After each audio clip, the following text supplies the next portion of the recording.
Salut tout le monde, j'espère que vous allez bien. On se retrouve aujourd'hui pour une nouvelle vidéo de présentation de deck. Je vais vous présenter le jaune-gris lourd d'un deck que j'ai vu en championnat de 7 du week-end dernier. Il m'a beaucoup plu, du coup je me suis dit pourquoi pas en faire une vidéo et le tester en stream. Sur ce, commençons. Hop. Et voilà. Du coup on va voir, je vais vous présenter le deck, pardon. Présenter le deck, on va voir les points forts, les points faibles et les bons et les mauvais match-up. Hop, je mets l'ADL. On a l'ADL. Alors, le deck, et on veut ramper avec le deck. On veut ramper grâce à feuillage, grâce à grand-mère feuillage et aux lanternes. Donc, on veut arriver très vite sur nos T4 et nos T5. On n'a qu'un T5, mais on va dire qu'on va arriver très vite, sur le late. Grâce au feuillage et aux lanternes, vu qu'on a que du late on a que des personnages en late. Grâce aux lanternes qui réduit de 1 et à la feuillage qui réduit de 1 le prochain pénage que vous jouez pendant une fois par tour. Une fois durant votre tour. Le prochain pénage que vous jouez, c'est ça. Le prochain personnage que vous jouez coûte 1 de moins. Du coup, on va faire T1, pardon. Dans rampe T2, puis jouer T4. Donc en T4, on a Ariel, parce qu'on a des chansons qui vont avec. On a Bambi, parce qu'on a 45 personnages. On a beaucoup de personnages qui peuvent fonctionner avec Bambi. Et le Bambi, du coup, pourra ramener voire 2, voire 3 personnages en fonction du nombre de cartes qu'on a en dessous du Bambi. Donc en termes de boost. Et ensuite, on a Nakoma, qui est très bien contre. Qui est juste un T4 très bien, une 4-6, qui est solide et qui tient le board. On a les chansons classiques en jaune-gris, donc on a Plus Ardent et Foudroyant d'un éclair. J'ai mis 2 grands génies du mal parce que je trouve que c'est pas mal dans la méta à l'heure actuelle. Ça peut aller chercher enfin, dans les match-ups bleus, ça peut aller chercher un Pat ou un truc du style. Dans le match-up vert, ça peut aller chercher Clarabelle ou un Grand Philippe, si jamais. Dans le match-up jaune, ça peut aller chercher Powhatan. Ça peut aller chercher Powhatan qui est très embêtant contre notre deck, je pense. Vu qu'on peut pas gérer à 5 d'un coup. Et ça peut aller chercher des Démona, bien évidemment. Donc je pense que c'est pas si mauvais. La carte est pas si mal, mais juste, elle est très stationnelle, donc il faut l'avoir au bon timing. Mais je pense que c'est une très bonne carte en x2. Du coup, on a les chansons habituelles. On a Ariel qui peut nous permettre de piocher. Donc Ariel avec le boost, avec les chansons. On a Oana qui est, je pense, indispensable dans le deck parce que on a que des bodies à 5, voire à plus, 5 ou plus, pardon. Donc avec le Bambi 3-5, le Nakoma 4-6, le Stitch 4-6, le Goliath, la clochette, le Stitch et le Vincenzo. Donc on a beaucoup de support à Oana. Je pense qu'il est indispensable, mais peut-être pas en x4 vu qu'on a Doc à côté. En x4, je pense, on peut peut-être même cut un Doc et je veux 4 Oana. Je pense que c'est pas déconnant de mettre. C'est pas déconnant de mettre 2 Doc et 4 Oana. Mais je trouve que Doc est sympa. Généralement, Oana c'est un peu, c'est un peu situationnel. Si le mec en face il bouge pas, on va passer, on va prendre Oana. Le prof il peut continuer à cycler le deck, c'est plutôt cool. Donc j'aime bien les deux. Je pense que les deux sont bien. Je pense qu'un split 3-3 est bien ici. Mais si vous préférez, vous pouvez être 4 et 2 là. Et voilà, on a Mowgli pour enlever pour discard la main. Je pense que Mowgli est très bien dans le deck aussi. Parce que le fait de toucher à la main adverse, du coup, une discard d'une carte, c'est problématique surtout en early. Ou potentiellement en late, si jamais vous faites un Storm ou un MMV. Du coup, je pense que Mowgli est très bien pour enlever la gestion. Et après, on a du late classique. Avec Vincenzo en gris, Stitch Surfer pour draw, Clochette pour contrôler le board, et Goliath pour draw, et voilà. Donc en gros, le but du deck, c'est de ramp tout simplement et de poser des gros bodies au fur et à mesure. Donc on rampe avec feuillage et lanterne et on pose des gros bodies genre Stitch, Goliath. On pose des gros bodies très vite et généralement les decks auront du mal à suivre. Si la lanterne et la grand-mère ou le lanterne n'est pas géré, vraiment les decks qui veulent jouer le board vont galérer un peu à suivre notre tempo. Je pense qu'il y a un peu tout dit sur le deck. J'ai mis Crochet et Eloni en T1 parce que c'est les deux meilleurs T1 jaunes. J'avais Petit Rhino potentiellement à la place d'Eleoni, mais Eleoni fonctionne avec Grand Génie du Mal. Crochet, c'est juste le meilleur T1 gris. Donc voilà. Et c'est tout. En T5, il n'y a pas grand chose. Je pense que pareil. En T5, il n'y a pas grand chose. C'est compliqué de trouver des bons T5 hormis le Stitch comme ça. Qui vraiment fait quelque chose en arrivant. Peut-être Namari, mais Namari, je pense que c'est un peu moins bien. Parce que c'est pas mauvais, mais je pense que ça apporte pas grand chose au deck, quoi. La pioche des fosses, elle apporte pas grand chose au deck. Donc je pense que Namari c'est bien. Ça peut se tenter en tout cas. Ça peut se tenter. Et voilà. On a fait un peu le tour du deck. On a présenté les chansons. L'Ariel pour piocher parce que ben, c'est une très bonne carte. Le boost 1, il est ultra fort sur elle. Alors c'est un boost 2, ça aurait été problématique. Mais le boost 1 est bien. Du coup, on a les chansons classiques. Ouais, c'est bon. Tout est fait. On présente le deck. Du coup, on va passer par la suite. On va mettre les points forts et les points faibles du deck. J'ai mis j'ai mis en point fort, j'ai mis un très bon mid-game et un très bon late-game. Avec beaucoup de bons body. On gagne la bataille de board avec les chansons et les body. Enfin, le fait d'avoir des body qui est ingérable pour n'importe quel deck, sauf pour bleu, mais bleu, il a pas assez bleu, il a pas assez de gestion vu qu'on a plus de gros body. Donc si j'ai nos body early, il gérera pas nos body late. Et du coup, en contrepartie, en contrepartie, en late, donc, du coup, on sera peut-être meilleur. On a un très bon, mid-game avec justement les body, avec les Raging, les Zeus qui pourront cibler toutes les créatures à distance et qui vont nous permettre justement de ne pas se faire déborder, qui est effectivement un point faible du deck. Et en late, on a du coup les Stitch Surfer, les Vincenzo et la clochette qui casse le board souvent parce que du coup ça empêche les gens d'aller l'orer. Le Vincenzo qui peut arriver sur une clochette sur un truc à 4 parce qu'il n'est pas parti l'orer. Et du coup, on peut l'orer avec le Vincenzo qui l'aura 3. Donc on a un bon mid-game et un bon late-game.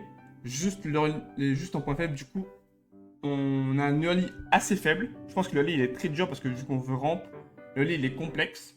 Donc si on peut se faire déborder, si vraiment il fait T1 dans T2, dans T3, et par exemple on a Ariel, qu'on n'a pas Bambi ou qu'on n'a pas Nakoma pour tenir le board, si du coup on fait Ariel, on peut prendre un Raging qui peut facilement nous casser le board. Même si je vois sur la draw, il peut nous jouer un Tigrou, quand je parle du violet, il peut nous jouer un Tigrou ou pour casser la tempo. Donc à voir comment le deck se veut, mais je pense qu'en early on est un peu faible. On a peu faible en early. Et quand le deck ultra gros, c'est très dur le early. Parce qu'ils vont. Surtout sur du large à distance. On a accroché pour compenser. Mais s'ils commençaient à poser des lieux, des lieux gris, ça peut être très vite très dur. Et en late game, l'ultra late game, il n'est pas pour nous, je pense. L'ultra late game, il est très très complexe. Vu que je pense que on a des beaux maudits, mais justement, l'ultra game, on n'aura pas cette carte en main pour continuer à mettre des vagues. Alors que sur n'importe quel deck qui peut aller ultra loin a de quoi chercher dans son deck des cartes qui peuvent nous empêcher de finir, quoi. Généralement, les games vont se finir peut-être à 18 ou à 19 de l'or si l'ultra late game continue.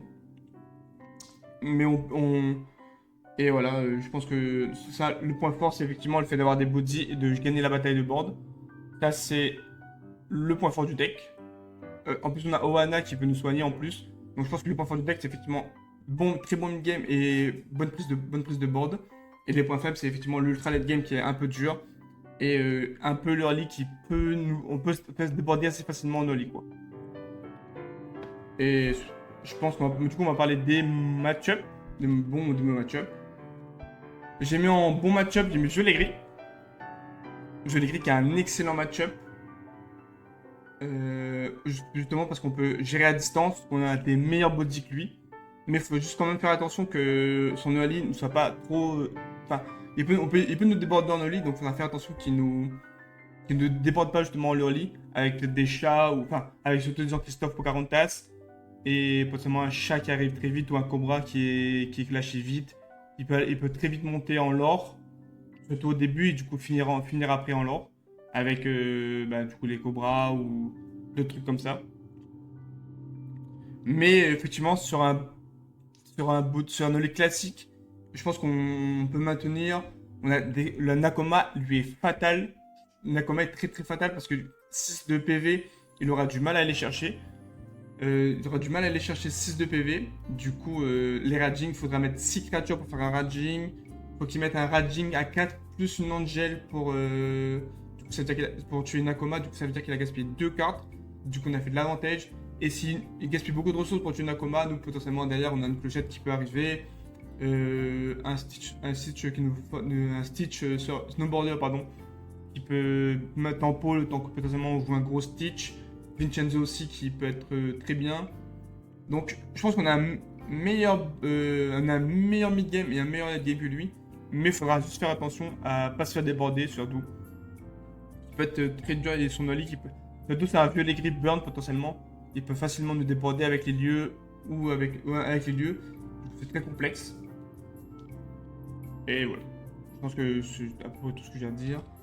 Et du coup pour jaune gris classique, donc on SS classique et Dogo, j'ai mis les mêmes forces, enfin les mêmes points forts et les mêmes points faibles que violet gris. C'est exactement les mêmes choses. Si on se fait déborder dans le lit, ça peut être compliqué. Même si SS classique, on peut le maintenir et on a de quoi le gérer à distance en late, mais avec les low recursives, ça peut être complexe. Sauf si on a une clochette. Dès qu'on pose une clochette, je pense que c'est fini. Mais si on n'a pas les bonnes cartes au bon moment, son Ali, il peut nous dépasser en Ali avec potentiellement Petit Rhino qui chante à coude. Enfin, Petit Rhino qui fait des Zeus à tout va. Si on n'a pas les bons body au bon moment, je pense, ça peut être un peu complexe. Je pense qu'en overall, on gagne quand même parce qu'on a des meilleurs body, on a un meilleur late. Donc s'il n'arrive pas à monter très vite en lore, je pense qu'on peut, on peut juste le bloquer à 10-12. S'il ne monte pas en lore et juste avec des gros body. Et on a la menace de Wanda qu'on peut stacker, bien évidemment. Et même le petit Rhino, on pourra gérer avec potentiellement... Même Angel, on pourra gérer avec Elaoni et Grand du Mal qu'on pourra gérer dans Angel. Il y a des trucs à faire. Je pense que vraiment, c'est un très très bon match-up. C'est un peu comme le vieux les gris. S'il commence à poser, par exemple, Isma en early, qu'il n'a pas tué Elaoni, on peut faire Elaoni sur Isma. Ça tue... Elaoni sur Isma, Grand du Mal, ça tue Isma. Du coup, on cut sa draw. C'est un peu le même concept, c'est un peu le même truc. Je pense qu'on le grille avec les gros body, on est très très fort. Je pense qu'il a du mal à nous déloger les 4-6, les 4-8 avec le Stitch, les 4-5 avec la clochette. Je pense que c'est un très très bon match-up. C'est un sujet des très bons match-up.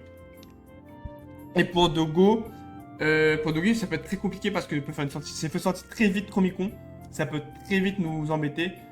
Parce que du coup, on peut gérer un par un, on peut pas gérer deux par deux généralement. Du coup, il peut poser plein de crânes, il peut flood le board, aller à l'aventure, je remonte une créature, mais du coup, enfin, je tape une créature, il remonte un truc, et du coup, j'ai pas de board, j'ai pas de body parce que je dois setup des chanteurs pour pouvoir gérer ces créatures, mais du coup, avec Chromicon, il peut remonter le chanteur. Je pense que Dogo sorti Chromicon très vite, ça peut être dur, mais sinon, je pense que overall, c'est un bon match-up parce que le plan UTS galère un peu avec UTS. On peut poser très vite des bodies avec 4 avec quasiment tous nos bodies ont plus de 3 d'attaque. Alors Ariel, Bambi, Nakoma, Stitch, Goliath, Clochette et le late. Sauf Vincenzo, mais Vincenzo, généralement si on arrive à Vincenzo, c'est qu'il aura pas le temps de faire UTS. Et voilà, juste le plan UTS, il est pas aussi fort que contre... Enfin, il peut être jouable, surtout très tôt en early, il peut être jouable. Mais si on arrive très vite à poser des bodies, il va galérer avec UTS. Et Clochette, généralement, empêche de quest s'il n'y a pas Comic Con. Donc je pense que si vous croisez beaucoup de Dogo dans vos... Si vous croisez beaucoup de Dogo dans vos tournois, n'hésitez pas à remplacer quelques cartes pour des casse-objets. Du coup, pour le Comic Con, parce que je pense que c'est un de nos plus gros counters. Et voilà. Du coup, pareil, Dogo, enfin, je pense qu'on est fort contre Dogo, mais ce Comic Con, c'est compliqué. Ensuite, tu parlais des match-ups qui sont 50-50. Il y a des match-ups qui sont overall 55. Je pense qu'on est even, mais ça peut être vite débordé, comme le violet bleu ou le violet jaune. C'est des cartes qui ont facilement de quoi piocher avec le côté violet que nous on n'a pas. Et le bleu apporte les Hades, apporte potentiellement des bodies comme comment il s'appelle encore, Scuttle. J'ai plus le nom en français. C'est Eureka, je crois. C'est Eureka en français. Du coup, il peut apporter des trucs comme ça, il apporte genre, des petites go, des dans un autre monde.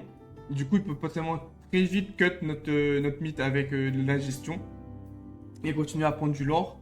Même s'il va galérer à prendre un peu de lore, il peut quand même grappiller jusqu'à arriver à notre gestion. Parce qu'on est un peu comme lui, on gère un par un, nous. Généralement, on ne gère pas deux, sauf si on a setup de chanteurs. Sauf si on a setup plein de chanteurs, donc on peut gérer à distance de plus. Mais on est un peu comme lui, on gère un par un à distance. Le flood le board, c'est un peu compliqué. Je pense que c'est un match-up even. Je pense que c'est un match-up even. On a peut-être un meilleur late, je dirais, mais à voir. Et effectivement, s'il y a trop d'évasifs. Le problème, justement, en contrepartie, s'il nous fait ramp, bah, du coup, on peut arriver très vite à notre late. On peut très vite poser des Stitch et des Vincenzo qui sont problématiques pour lui. S'il n'arrive pas à gérer, vu qu'il n'a pas assez de force de frappe. Et du coup, nous, on a Oana avec derrière pour se soigner. Mais généralement, effectivement, s'il y a trop. J'ai mis comme point faible, s'il y a trop d'évasives, ça peut vite devenir ingérable. Si je commence à jouer pas mal de génie, si je commence à jouer pas mal de génie, pas mal de Nimbo, pas mal de Yago et qu'on n'a pas les réponses au bon moment, ça peut être très compliqué. Si on n'a pas, de chanson et qu'il fait un Dumbo tour 3 du coup, parce que c'est 4 dents qui fait un Dumbo tour, il fait un Dumbo et qu'on n'a pas de quoi gérer Dumbo à l'instant T, ça peut être très complexe. Parce qu'on a dû chercher notre rampe ou quoi, donc et du coup surtout il peut enchaîner sur une Elsa qui est une autre évasive Elsa ne prend pas quand j'ai du mal par exemple avec Léonie, donc je pense que c'est un match-up 50-50 Blurple, je pense que ça se bat, ça va dépendre sur le play ou sur la draw, mais je pense que ça se bat et ça se bat mais c'est complexe, faut avoir les bonnes, faut vraiment être très bien joué et être tricky. Ok, il nous fait ramp, mais nous en contrepartie, on a du mal à gérer un peu ton board qui commence un peu à flood avec les Hades aussi, avec les Demona, avec les Fresh Neige qui sont 4K quand même. Même si Nakoma peut tenir les Fresh Neige, même si Nakoma peut tenir les Fresh Neige, mais par exemple, je peux pas taper je peux pas taper un truc évasif pour aller me soigner, donc c'est très complexe les évasifs, je pense. Mais sinon, en overall, je pense que c'est un match-up even. Et pareil, il peut nous déborder en termes de ressources. Juste qu'il pourra potentiellement piocher plus que nous. Donc, à voir. Surtout si, par exemple, il a des secondes étoiles sur la droite, il peut être très très dur à suivre. Parce que du coup, généralement, s'il fait ça, c'est qu'il a deux chanteurs. Et du coup, si il a deux chanteurs, nous, on aura. Ça veut dire qu'on arrive en mid-game. Ça veut dire que potentiellement, nous, on aura 2 voire 3 cartes max en main.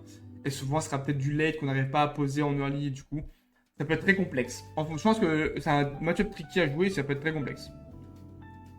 Du coup, on va partir sur le jaune violet. Le jaune violet, c'est un peu le même concept, sauf qu'à la place, il a un web de board. Du coup, c'est le Terraning Storm. Je pense que c'est la version le plus favorable, c'est la version mid-game. Donc, s'il n'a pas Terraning Storm et la version mid-game, je pense qu'on l'atomise. Parce qu'on a des autant de bons body, mais on a un meilleur late.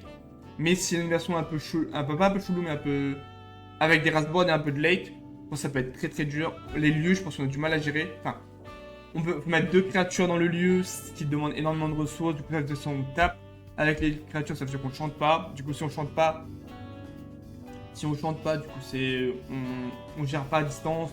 Donc, quand ça gérer le lieu, soit pour jouer des créatures.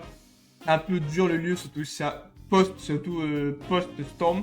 Ça sera très dur à gérer la bibliothèque. Et voilà. En fait, ça va dépendre énormément de la version de jaune violet. Une version mid de jaune violet où il n'a pas de storm, où il n'a pas de bibliothèque, mais une version ultra mid, je pense que c'est un autre avantage. Parce qu'on peut gérer. Ok, les invasifs vont être un peu embêtants, mais en contrepartie, toutes ces créatures, bah, ça prend nos créatures. Enfin, nos créatures prennent toutes leurs créatures. Et au début, sur l'early game, on arrive très vite à gérer ses premières évasives avec les chansons ou quoi. Ça devrait il en pas très vite. Du coup, franchement, je pense que c'est un bon match-up en mid. Mais selon la version, ça peut devenir un match-up très 50-50.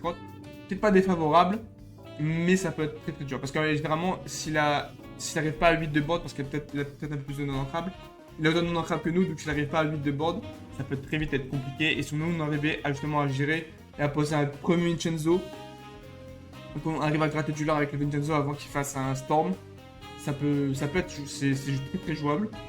Donc à voir. En fait, selon la version, ça va être compliqué, oui et non. Donc faut voir vraiment quelle version vous avez en face. Et il faut pas hésiter, si vous voyez que c'est pas une version avec Storm, à commencer à claquer des bodies, à full aller lorer. Parce que justement, il pourra pas vous suivre parce qu'il tapera pas assez fort. Et voilà, je pense que c'était match-up 50-50. J'ai un dernier, j'ai bleu-gris. J'ai mis bleu-gris en match-up 50-50. J'hésite à le mettre défavorable. Même si je pense que ça peut être 50, enfin, ça peut être 50-50, mais j'hésite à le mettre défavorable, quoi. À certains points du match-up, j'ai testé, ce qui sont très compliqués. Les Eureka sont intolérables. Les Eureka, c'est trop dur à les sortir. C'est une 5-5. ça l'aura 2, ça prend aucune chanson. Après, on n'a pas de body qui tape à 5, du coup, qui le one-shot pas. Du coup, il faudra mettre 2 body, faut mettre 2 body dedans. Sachant que lui, en contrepartie, si c'est pas Nakoma, bah, il tue tous nos body en contrepartie. Clochette, Goliath, Stitch, Bambi, des trucs comme ça. Du coup, c'est très très dur. Je parle du Stitch Snowboarder, pardon. Je parle du Snowboarder, du coup, c'est très très dur à aller sortir, un Eureka.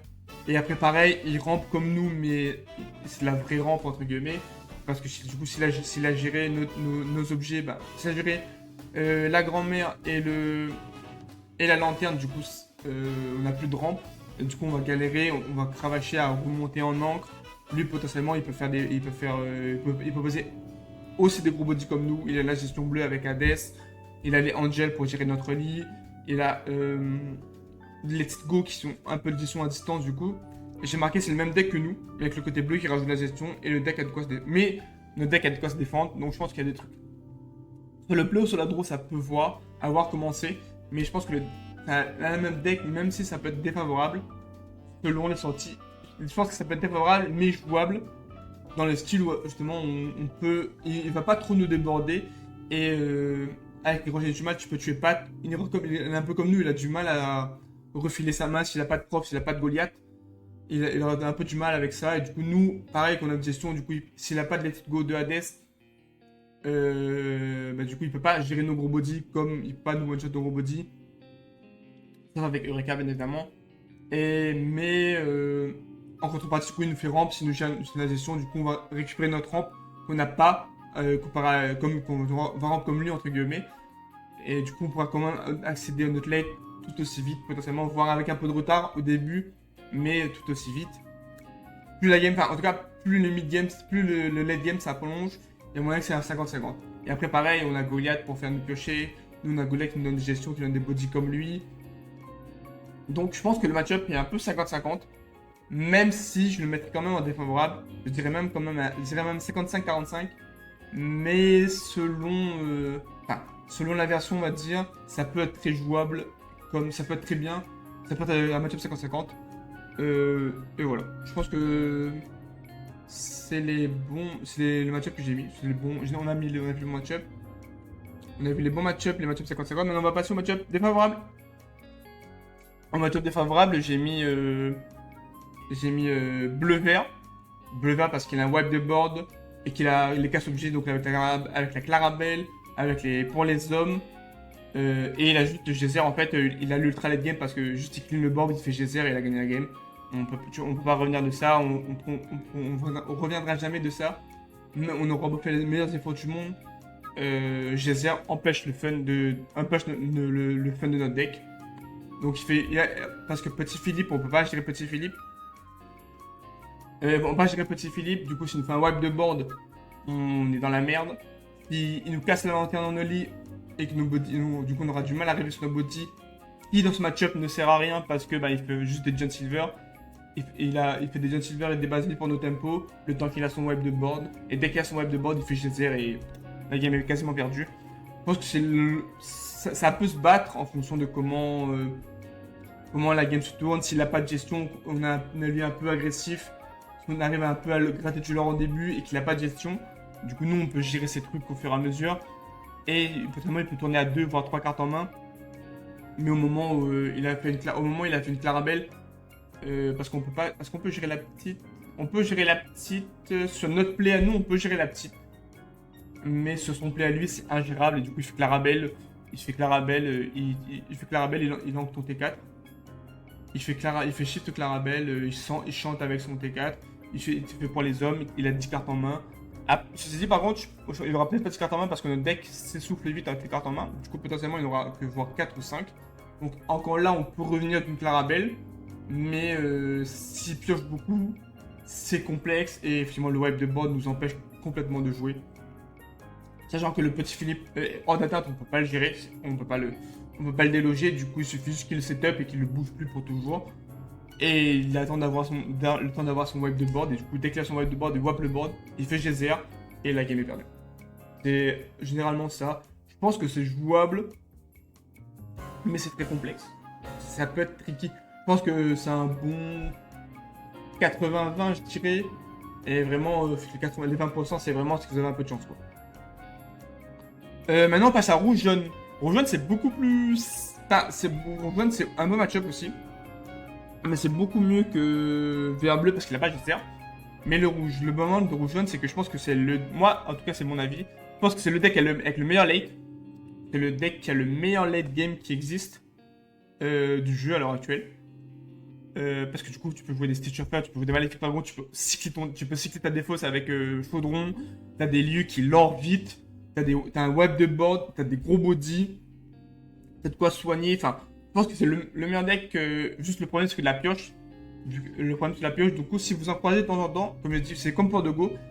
Si vous en croisez dans vos feeds, n'hésitez pas à mettre un casse-objet à la place de Mowgli, par exemple. Mettre un casse-objet. Mettez pas Benja, pardon. Mettez plutôt le 5-5. Comme ça fait un K5 en plus. Et qui peut arriver très vite. Et du coup, ce sera beaucoup plus simple de casser les objets parce que du coup, vous pouvez prendre du lore avec le personnage acier. Du coup, vous pouvez clôturer la game plus vite que de faire un Benja tout simplement. Mais du coup, si vous en prenez, n'hésitez pas à rentrer des casse-objets dans votre deck.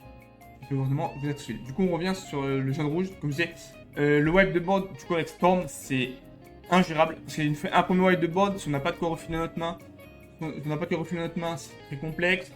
Il a un meilleur lead, je pense que l'ultra late game il est clairement pour lui. Parce qu'il peut faire revenir dans la défense avec Chaudron, avec la chanson.